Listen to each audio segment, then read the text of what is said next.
Is there something like pen speak louder than the sword? Something, those things, one my statements that can come out of context, but has a deeper meaning associated with it, which I'm trying to see that how winning the wrong game is a real loss.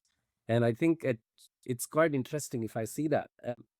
When we talk about our societies, and this is what comes to my mind. I don't know. So we have different sections of people that are judged on their status based on how much money they have, what wealth they carry, what jobs they do, what cars they drive, what houses they live in, what phones they use, what food they eat, what restaurants they go to, all these things.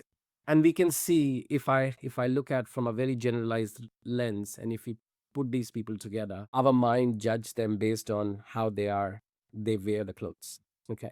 And the restaurant they are sitting in and the money they are paying in.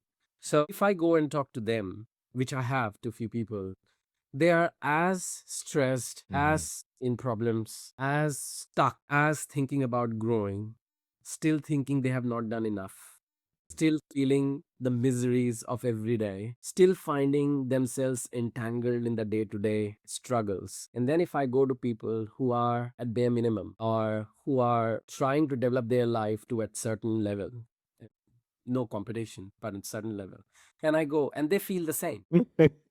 So the challenge in my head was there or is when I look up what is the purpose? Are you winning the wrong game? And that's what comes to my mind. Because is the purpose gaining more money, more wealth, more status, more all those? For what? So I'm not sure if we can identify a society's growth just because how many millionaires or billionaires are there. If we look at the wealth of a society, that might come from well being, but also that comes from happiness, and which is a very absurd term, to be honest. I don't know how to describe happiness. If somebody can, that's great, but some people derive happiness from all those things they have. Some people are very happy with struggles. Some people cannot function unless there is struggle. Like I had students in my class and I used to tell them the group work when we used to do, and they were like so many different cultures, and I used to tell them, please remember, you are 5 people in a group.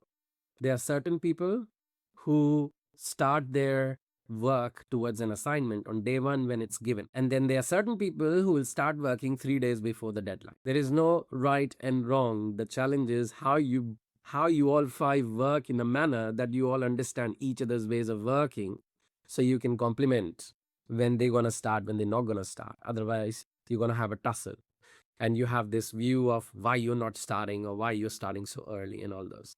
And I used to ask my students, I used to say, tell me, when you were a kid, what's the point when you think that, no, no, I have to do it now? And quite a lot of people said, when it is very close to the deadline.